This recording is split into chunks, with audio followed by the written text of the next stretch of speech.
Colegas, boa tarde. Esta é a segunda conferência daquelas três que vos tinha anunciado na primeira, anteriormente a vida, sobre a Lei dos Alvarás, é uma parceria do Conselho Distrital. Agora, perdoe-me, eu próprio não estou ainda habituado. Uma das alterações de fundo do Estatuto foi chamar ao Conselho Distrital de Lisboa Conselho Regional de Lisboa. Agora peço a vossa paciência para esta alteração de nome sem qualquer espécie de justificação, mas que tem eventualmente por base o facto de o mapa judiciário ter extinto os distritos judiciais e, portanto, o legislador achou que faria bem alterar o nome deste vosso Conselho de Distrital para Regional de Lisboa. Mas, portanto, esta é a terceira conferência de uma parceria do INSI com o Conselho Regional de Lisboa. Sobre as diretivas comunitárias de contratação e, designadamente, daquilo que, da sua relevância em matéria de aplicação do Código dos Contratos Públicos e nas consequências que terá, eventualmente a breve prazo, sobre esse mesmo Código em vigor. Como já tiveram a ocasião de verificar, eu tenho do meu lado esquerdo o Sr. Presidente do Conselho Diretivo do Instituto, o Dr. Fernando Silva, e o Dr. Fernando Batista, que é Diretor dos Serviços da Direção Jurídica e da Contratação Pública do Instituto, que nos vão precisamente falar desta temática, que terá consequências a breve prazo sobre o Código da Contratação Pública e que é também, e tratarmos aqui estas temáticas, tem que ver com a forma como o Conselho, sabem, que se coloca em matéria de legislação, tentar, de alguma forma, antecipar aquilo que aí vem e todos nós, no nosso dia-a-dia, não temos, muitas vezes, tempo de, obviamente, estar a estudar, muitas vezes, nem sequer tempo para desfolhar a legislação que vai saindo e, portanto, o Conselho procura, de alguma forma, facilitar a vida dos colegas, trazendo quem já tem a matéria estudada, obviamente, e com profundidade de conhecimento sobre estes assuntos, para procurar, desde já, antecipar aquilo que podem ser as alterações ao Código dos Contratos Públicos. Eu vou passar a palavra ao Sr. Presidente do Conselho Diretivo do Instituto para delusar e dizer-nos aquilo que melhor entender. Obrigado. Muito boa tarde a todos. É um gosto estar aqui mais uma vez. Desta vez não para falar sobre construção imobiliária, mas para falar sobre contratação pública, contratos públicos. Bom, e não há uma sem duas, não é apenas o Conselho Distrital de Lisboa que muda de nome, o Instituto da Construção e do Imobiliário também muda de nome, concretamente com a lei publicada ontem mesmo em Diário da República, procede à reestruturação do Instituto, que passa a designar-se Instituto dos Mercados Públicos, do Imobiliário e da Construção. É certo que essa lei apenas produz efeitos a partir do próximo dia 1 de novembro, mas de qualquer maneira vamos num período transitório começar a adaptar-nos já à nova imagem, que aliás consta dos meus slides. E gostaria de abrir aqui. Acho que é este. Esse.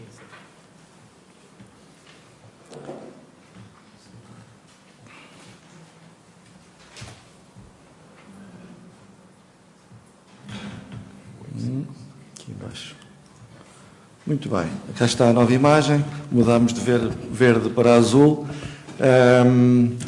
Aliás, azul que era a cor já do portal base, que é, como sabem, um dos portais geridos por nós, pelo Instituto da Construção e do Imobiliário, e agora INPIC.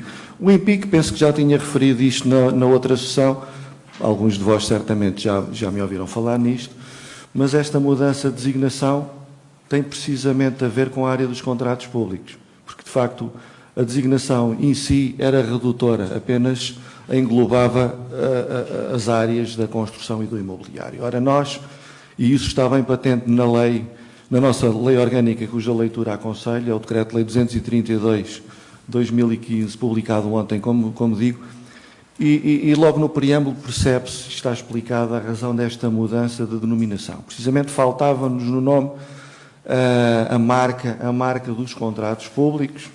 A opção foi pela expressão mercados públicos, que aliás é uma expressão muito usada quando se fala de contratos públicos. Aliás, os franceses usam precisamente a expressão marché public, e por uma questão de fonética julgava melhor a expressão mercados públicos do que contratos públicos. Foi essa a razão pela qual optámos por esta. Portanto, esta é a imagem que vão ver nos próximos tempos e espero que ouçam falar muito de nós e bem, porque tudo faremos para, nesta temática da contratação pública, termos um papel muito ativo, algo que nunca não tem sido feito neste país.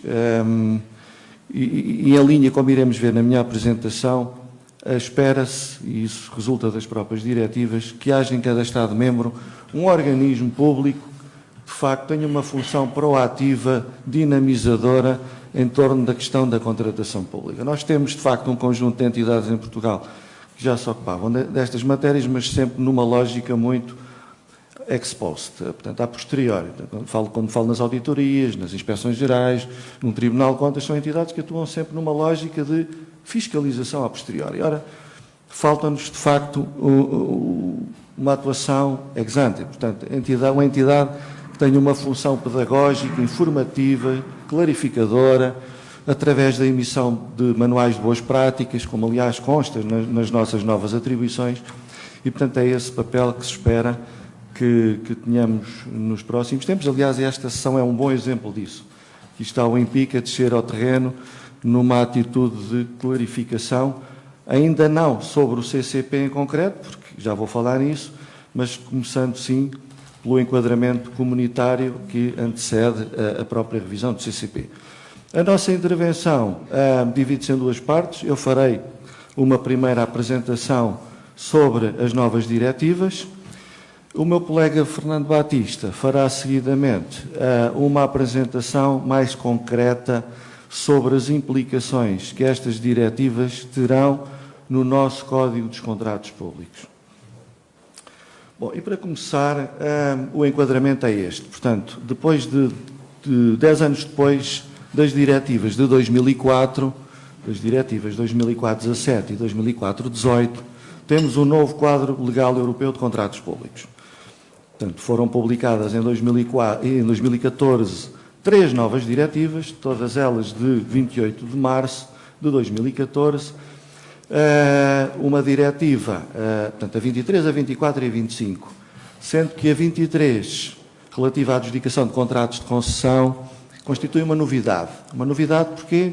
Porque 10 anos antes, portanto, em 2004, não foi aprovada uma diretiva sobre concessões. Portanto, isto é, de facto, uma novidade no ordenamento jurídico europeu. As outras duas diretivas correspondem a diretivas que revogam diretivas já existentes. Portanto, a 24 revoga a diretiva 2004-18 e a 25 revoga a diretiva 2004-17.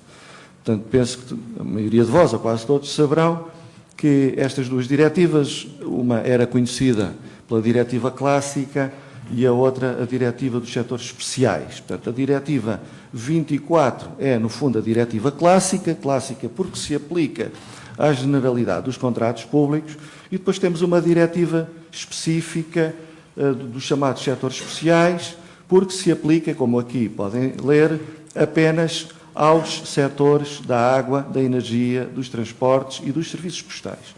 Portanto, aplicam-se a contratos públicos celebrados nestes setores de atividade. Muito bem, as diretivas foram publicadas em março de 2014. Em abril de 2014 começou a decorrer o prazo de transposição. O prazo esse de transposição que é de 2 anos. Termina em abril de 2016. E, portanto, eu faço aqui um sinal de perigo, é que estamos a apenas 6 meses do término do prazo de transposição. E faço este alerta, que, aliás, fiz ao Governo em devido tempo. Porquê? Porque não gostaria que se repetisse desta vez aquilo que aconteceu há 10 anos atrás, que, do ponto de vista da imagem para Portugal, não foi muito favorável. Porquê?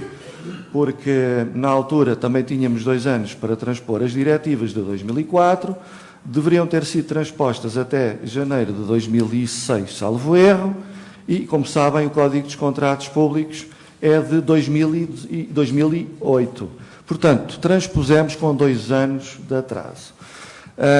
Piores que nós, só mesmo a Bélgica, que também penso que não é uma imagem muito favorável para o país que acolhe as instituições europeias. Bom, e portanto, o nosso Instituto foi de facto, e é por isso que estamos aqui, não só por aquilo que resulta agora das novas atribuições, mas porque temos atrás de nós uma história relacionada com esta temática. Já em 2004 tinha sido o nosso Instituto, na altura, salvo erro, ainda IMOPI, designado IMOPI, que fez o acompanhamento da feitura das próprias diretivas em Bruxelas e agora fomos nós novamente que o fizemos. Portanto, nós acompanhamos este pacote de diretivas que foi finalizado em 2014, começou a ser trabalhado por volta de 2011, 2012 e nós acompanhamos desde essa data os trabalhos realizados junto do Conselho Europeu. Como sabem, portanto, o processo legislativo europeu começa com a produção de um projeto pela própria Comissão, mas depois esse trabalho é posto à disposição do Conselho Europeu, bom, e aí entram os Estados-membros, naturalmente com os peritos nacionais, e foi nessa qualidade que participámos num conjunto de reuniões técnicas, onde, de alguma maneira, ainda tentámos influenciar a redação final. Claro que depois ainda tivemos o processo junto do Parlamento Europeu.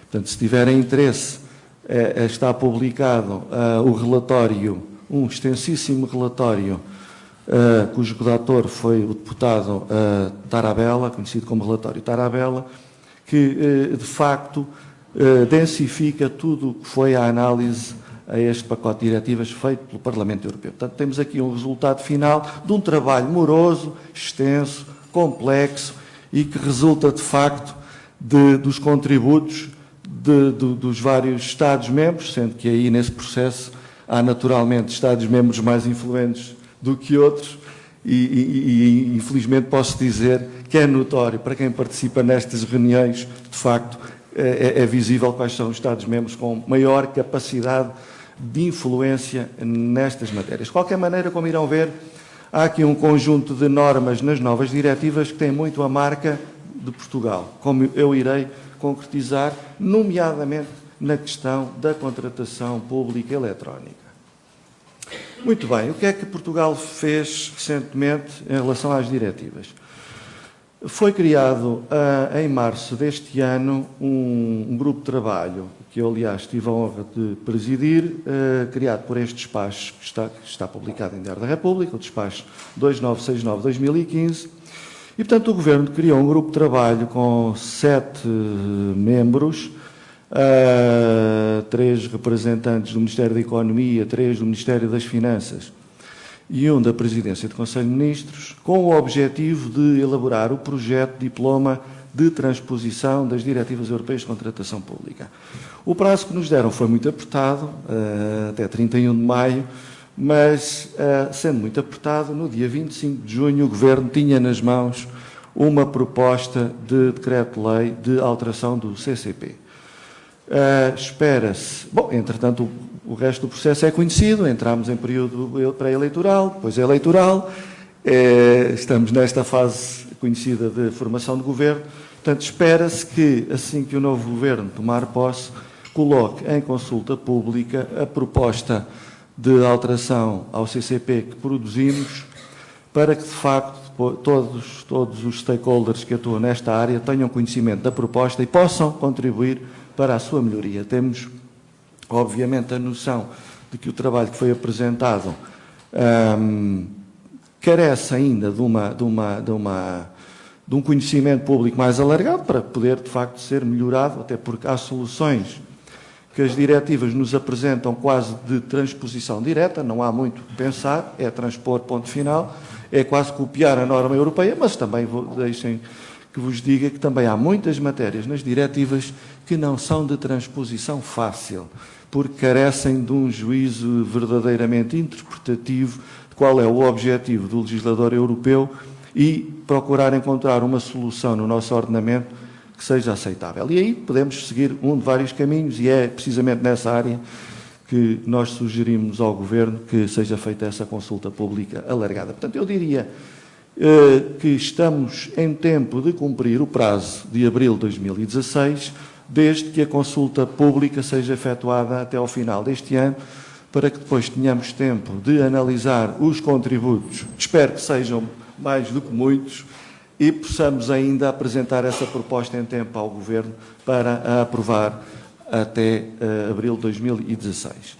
Nesse aspecto, deixem-me que vos diga, e depois o colega Fernando Batista concretizará algo. Não poderemos, obviamente, entrar aqui em grandes pormenores, como é óbvio, porque a proposta ainda é algo confidencial, foi entregue ao Governo, está nas mãos do Governo. De qualquer maneira, podemos abrir algumas pistas para algumas matérias do CCP que claramente terão que ser alteradas e é isso que o colega Fernando fará. Também deixem que vos diga que a solução preconizada pelo Governo não foi a de uma substituição pura do atual CCP, era um caminho possível. Não, o que foi pedido ao Grupo de Trabalho foi para que fizesse uma alteração ao CCP. Portanto, estamos a falar de um código que ainda tem poucos anos de vida, causou muitos problemas no início, hoje já é mais claro e perceptível o que é que o código representa e, portanto, também percebo que neste momento estar a fazer um código de raiz seria um pouco complicado. De qualquer maneira, deixem que vos diga também que essa vai ser a solução adotada na maior parte dos Estados-membros. Portanto, vão partir para um diploma completamente novo e não para uma mera alteração do regime jurídico existente. Bom, também, já agora, também não gostaria de fazer uma transposição à inglesa. Os ingleses foram os primeiros a transpor, mas se forem ler o diploma inglês, ele é uma cópia da diretiva, ou das diretivas. Portanto, eu penso, os senhores são juristas, eu também sou, os colegas da mesa também são, portanto, uma diretiva não é um regulamento, portanto, o regulamento não precisa de transposição, quer dizer, produz plena e eficaz diretamente dos Estados-membros. A diretiva vincula, como sabem, os Estados-membros quanto aos fins, não quanto aos meios. E, portanto, nós devemos fazer um juízo interpretativo. Os ingleses não fizeram, limitaram-se a criar um diploma que é uma cópia praticamente na íntegra da diretiva. E eu gostaria de saber como é que eles vão resolver alguns dos problemas que, como digo, as diretivas levantam, porque não concretizam exatamente a norma, dão pistas, mas não concretizam. Bom, mas vamos em diante. Bom, uma primeira questão que eu gostava de abordar é esta. As diretivas de 2014 pouco acrescentam às diretivas de 2004? Sim ou não? Há uma corrente já na doutrina que diz que não, que as diretivas de 2014 são praticamente uma cópia das de 2004, pouco evoluem. Ora, não é verdade. Não é verdade, é óbvio que elas são uma continuação, claro que sim, não há aqui uma ruptura drástica, claro que não, mas representam uma grande evolução, sim, representam. Têm aqui aspectos onde há uma grande evolução, portanto não podemos tratar isto como uma pequena nuance de refrescamento da imagem das diretivas de 2004, não. Basta ler os considerandos das novas diretivas para perceber isso. E os considerandos é algo cuja leitura eu aconselho, porque ao contrário da nossa tradição, muitas vezes não ligarmos aos preâmbulos dos diplomas, e muitas vezes os preâmbulos não explicam exatamente a essência do diploma. Ora, se lerem estas diretivas, e começando pelos considerandos, vão perceber que os considerandos são muitos e com muito conteúdo. Portanto, lendo os... Digo mais, digo inclusive que há normas do articulado que não se entendem, mas se formos ler o respectivo considerante, percebemos o que é que o legislador europeu concretamente quis dizer. Portanto, eles são, de facto, um elemento de interpretação e de análise jurídica muito importante. E por aí percebe-se, de facto, que a Comissão Europeia quis evoluir face às diretivas de 2004.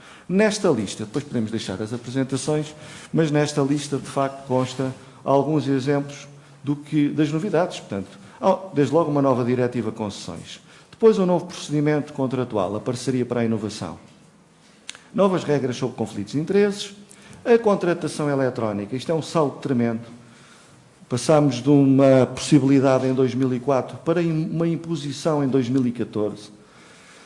As iniciativas conjuntas de aquisições ocasionais, os contratos envolvendo entidades adjudicantes de vários Estados-membros, a formalização de algo que já fazíamos, mas que não tinha uma configuração legal e passa a ter, que é a consulta preliminar ao mercado. Antes de lançar um procedimento, há aqui uma formalização de uma consulta informal que toda a gente faz ao mercado, até para poder produzir um bom caderno de encargos.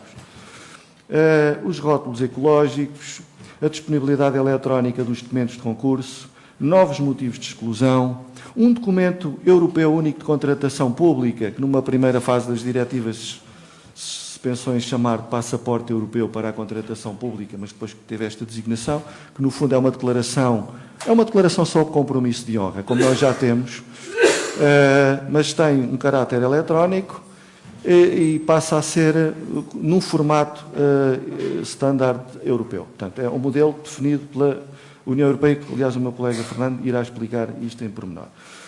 Temos um critério de adjudicação completamente diferente, como nós víamos até aqui, assente numa análise custo-ciclo de vida e não já numa análise de custo imediato, custo de aquisição puro e duro, sem ter em conta a análise do ciclo de vida do produto, do bem adquirido, quanto é que isso custa no final do dia, no final do ciclo de vida do produto, quanto é que ele nos custou efetivamente e se ficou mais barato ou mais caro do que aquele que até tinha um preço de aquisição mais acessível.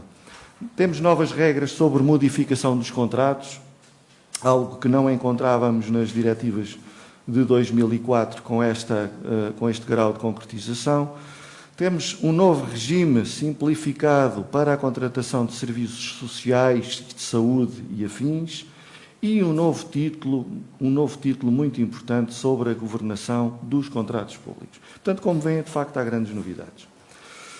Bom, em relação ainda ao papel do INSI, agora INPIC, nesta sua função pedagógica,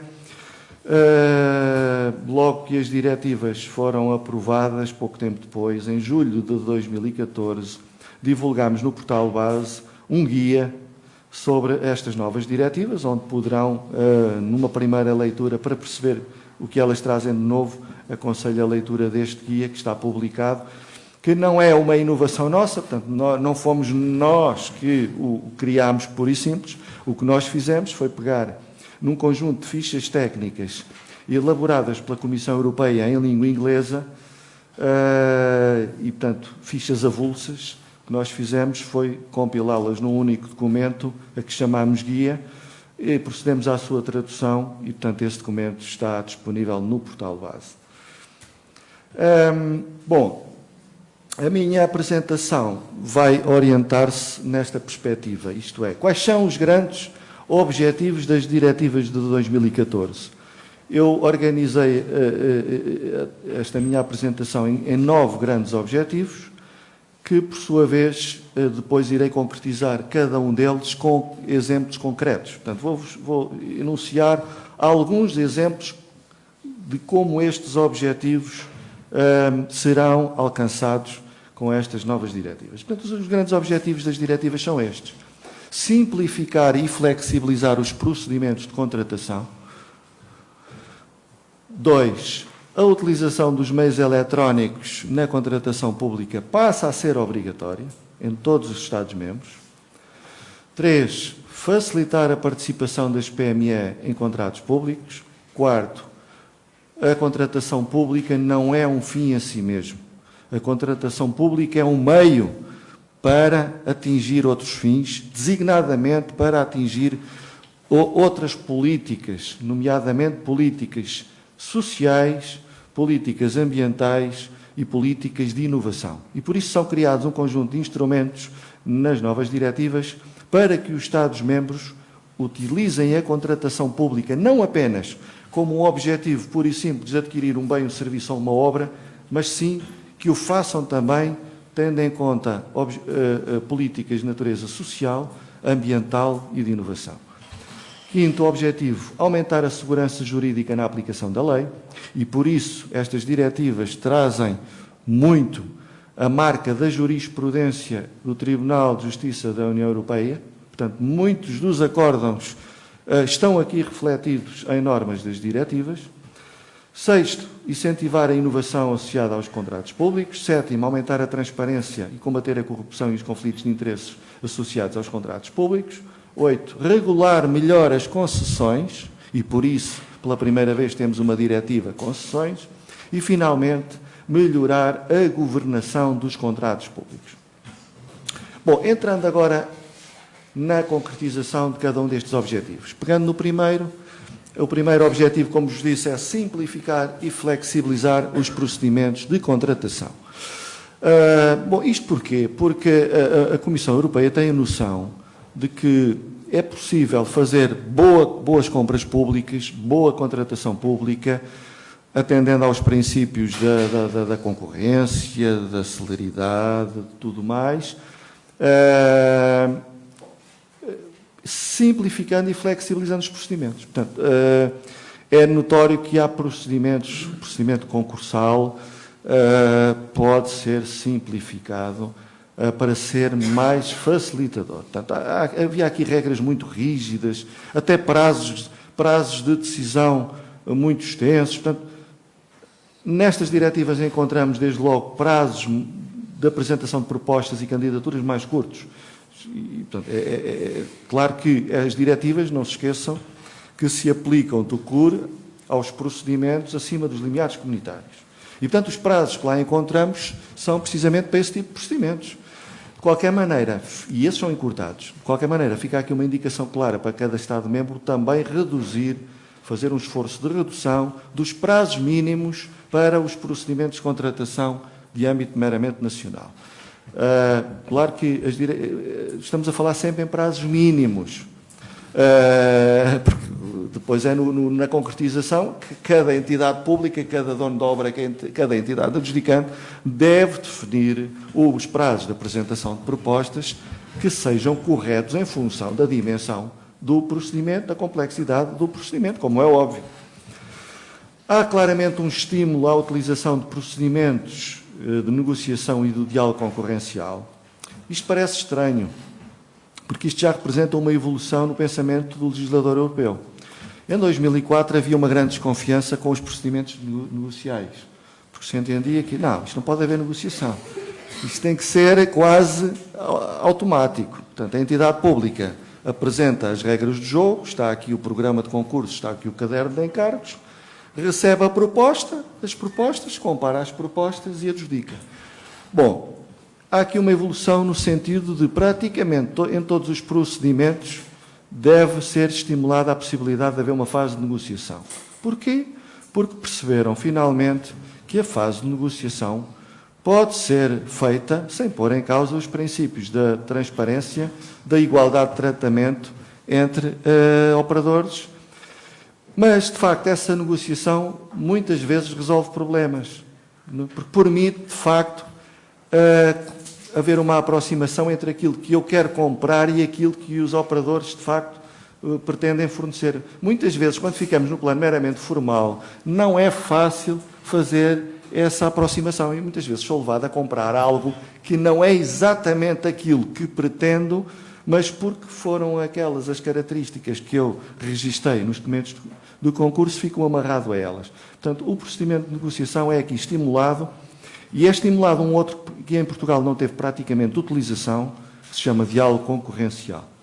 Espera-se, o diálogo concorrencial é simplificado e, portanto, espera-se na sua tramitação e espera-se, de facto, possa ter uma maior utilização em Portugal. Depois, como vos disse, temos novas regras no artigo 39 da diretiva. Eu, quando falo aqui nestes artigos, estou a falar sempre na diretiva clássica, na diretiva 24. Porquê? Porque as outras diretivas são, em termos de arrumação das matérias, são quase uma cópia, com ligeiras adaptações, do articulado da Diretiva Clássica. Portanto, a nossa referência é precisamente a Diretiva Clássica, porque é a mais importante, é aquela que tem uma aplicação mais transversal. Há aqui uma outra questão muito importante, que é a possibilidade de exclusão de concorrentes que tenham apresentado deficiências significativas e persistentes durante a execução de anteriores contratos públicos. O meu colega irá concretizar melhor este aspecto, mas deixem já que vos diga que este é um dos aspectos mais complicados e difíceis de transpor. Isto é algo que me parece muito importante, algo que no domínio da contratação privada já se faz há muitos anos. Quer dizer, nenhum grande comprador privado aceita comprar a alguém que em anteriores contratos se portou mal. Teve uma performance contratual má. Portanto, isto é assim, é a vida. Portanto, se lhe dei a hipótese, se não correu bem, se incumpriu o contrato, se cumpriu de forma defeituosa, eu não vou convidar aquela empresa. Ora bem, o Estado, até aqui, estava impossibilitado de utilizar este mecanismo. Lá está, mais uma vez, com a questão do tratamento. Todos têm que ser tratados de forma igual, todos têm que ter livre acesso aos concursos e aos contratos, e, portanto, num concurso público, eu tenho que aceitar a proposta de um operador económico, ainda que seja público e notório e conhecido que esse operador económico sistematicamente não cumpre os contratos públicos que celebra com entidades públicas. E, por isso, a Comissão Europeia criou esta nova ferramenta, que é: as entidades públicas passam a ter a possibilidade de excluir empresas concorrentes, caso em anteriores contratos públicos tenham apresentado deficiências significativas e persistentes. Esta norma é de muito difícil transposição e o exemplo que eu há pouco dava dos ingleses, posso pegar neste. Os ingleses traduziram para o seu ordenamento exatamente a norma tal e qual ela está escrita na diretiva. Isto é incorreto, porque esta é uma norma que carece de uma transposição concreta e pormenorizada. Isto não pode ser transposto para o nosso ordenamento, deixando no livre-arbítrio de cada entidade pública excluir ou não excluir, porque sim, porque lhe apetece, o que são isto, deficiências significativas e persistentes. E, portanto, podíamos entrar aqui num jogo muito perigoso. E mais, o legislador europeu, quando diz em anteriores contratos públicos, não diz apenas perante aquela entidade pública compradora. Diz perante aquela ou perante quaisquer outras. E, portanto, como é que nós sabemos? Portanto, temos que criar aqui um instrumento objetivo de identificação de tipo de situações que podem dar lugar à exclusão, ou que devem dar lugar à exclusão, e que essas situações sejam do conhecimento público, nomeadamente através de uma ferramenta que Portugal tem, e que a maior parte dos Estados-membros ainda não tem, que é o portal dos contratos públicos, que pode servir para muitas coisas, também pode servir para este efeito. O meu colega poderá explicar depois melhor este aspecto.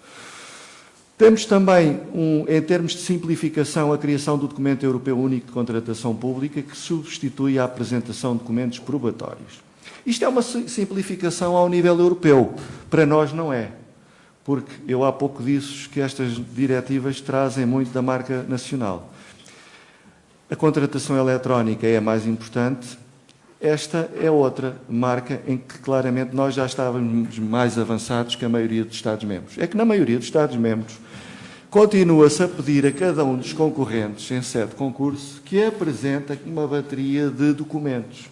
Nós deixámos de fazer isso, como sabem, em 2008, porque em 2008, numa lógica de simplificação, os concorrentes apenas têm que apresentar uma declaração sob compromisso de honra, dizendo que são possuidores de todas as capacidades, idoneidade, capacidade técnica, capacidade económico-financeira, para poderem concorrer e, portanto, só o que vence o concurso é que tem que, de facto, fazer prova desses documentos.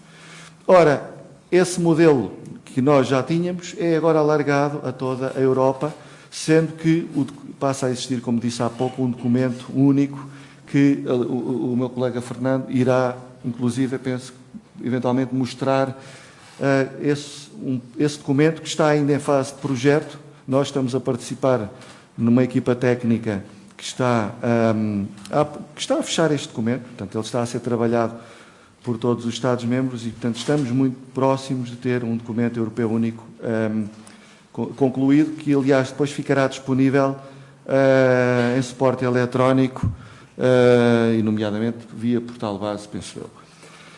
E temos finalmente um regime simplificado para a adjudicação de serviços de saúde, serviços sociais e culturais. Segundo grande objetivo, a utilização de meios eletrónicos. Cá está outro objetivo onde Portugal está tranquilo. E deixem que vos diga o seguinte: Portugal está tranquilo, mas a maior parte dos Estados-membros não está. Nós participamos, como disse há pouco, nas reuniões de peritos que deram origem a estas diretivas, e este foi um dos aspectos onde Portugal se bateu para que o prazo de transposição nesta matéria fosse menor. Reparem o que está ali. A contratação eletrónica passa a ser obrigatória em todos os Estados-membros, até à submissão das propostas, portanto, incluindo a publicação dos anúncios, a disponibilização dos documentos de procedimento e a submissão das propostas, como nós já hoje fazemos, passará a ser obrigatória para todos os Estados-membros apenas a partir de 18 de outubro de 2018. Portanto, ou seja, o período de transposição termina em abril de 2016, isto é, em termos jurídicos. Portanto, a nova lei nacional em cada Estado-membro tem que estar aprovada até abril de 2016, sob pena de multas pesadíssimas. Portanto, os Estados-membros que se atrasarem incorrem em multas pesadíssimas. De qualquer maneira, a contratação eletrónica apenas será plenamente obrigatória em todos os Estados-membros em outubro de 2018. Claro que cada Estado-membro pode, no seu diploma nacional, instituir um prazo menor. Não acredito. Porque Portugal muitas vezes não é um bom exemplo para muitas matérias, mas neste somos claramente um exemplo. Portugal está a liderar o processo da contratação pública eletrónica. O nosso modelo é neste momento apontado como um modelo de boas práticas e exemplo a seguir pela Comissão Europeia e pelo Banco Mundial. Ainda há 2 semanas, salvo erro, recebemos uma comitiva do Bangladesh, portanto, estamos a falar a um país, algures, na Ásia, que nos visitou a pedido, por proposta do Banco Mundial, para irem ver como é que Portugal faz em matéria de contratação pública eletrónica. Portanto, eu diria que, se as novas diretivas apontaram no sentido da contratação eletrónica obrigatória para todos os Estados-membros, é muito graças ao modelo português. Posso também aí dizer que a oposição foi grande. Muitos dos Estados-membros não queriam esta contratação eletrónica como obrigatória. Nós batemos por ela, dizendo, bom, se nós, em 2008, conseguimos implementar a contratação eletrónica obrigatória, eu não percebo porque é que os outros não o conseguirão fazer, sendo que nós fomos pioneiros. Portanto, nós tivemos que inventar um modelo. Os outros Estados-membros não precisam de inventar, basta copiar. Não têm necessariamente que copiar, podem criar um outro modelo. E aqui, só um parênteses, quando se fala em contratação eletrónica obrigatória, há vários modelos possíveis. A diretiva não diz qual o modelo que os Estados-membros devem seguir. E os modelos possíveis são: ou temos um modelo de uma única plataforma pública, onde decorre toda a contratação eletrónica de um determinado Estado-membro. É um modelo adotado em alguns países, nomeadamente no leste europeu. Podíamos ter optado por esse caminho em 2008.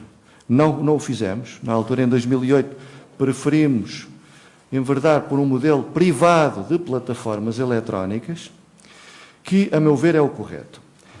Muitos de vós, certamente, têm lidado com a problemática das plataformas eletrónicas, com problemas que têm acontecido ao nível das plataformas eletrónicas. Bom, mas esses problemas não tinham a ver, em regra, com questões de âmbito tecnológico. Tinham a ver com uma outra coisa, tinham a ver com o funcionamento do mercado. Regras de funcionamento do mercado. Porquê? Pela inexistência de um regulador das plataformas.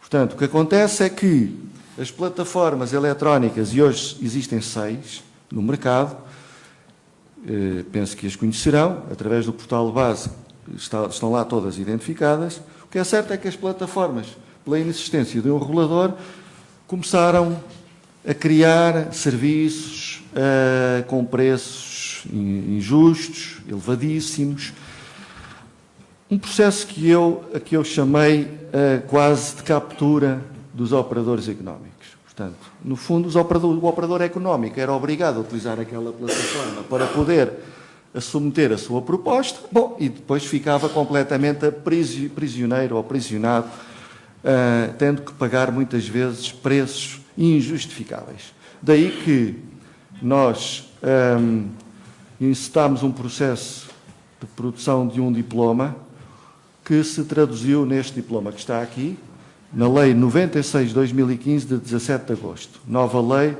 de Regulação das Plataformas Eletrónicas de Contratação Pública. Esta lei vem-nos resolver um problema tremendo que tínhamos aí, que era precisamente o facto destas plataformas atuarem livremente no mercado, cobrando os preços que bem entendiam. Portanto, com esta lei, isso vai acabar. A partir de agora, nós seremos...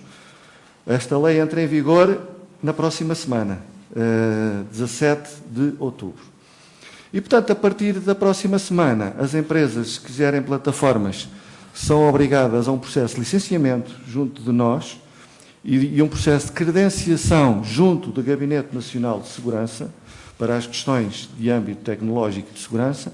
Bom, e a partir daí ficam sujeitas a um regime regulatório que, inclusive, está sujeito a auditorias, a poder de auditoria e de sancionamento. E, portanto, eu diria que com esta lei, muito importante, aprovada na Assembleia da República, nós ficamos com um modelo de contratação eletrónica,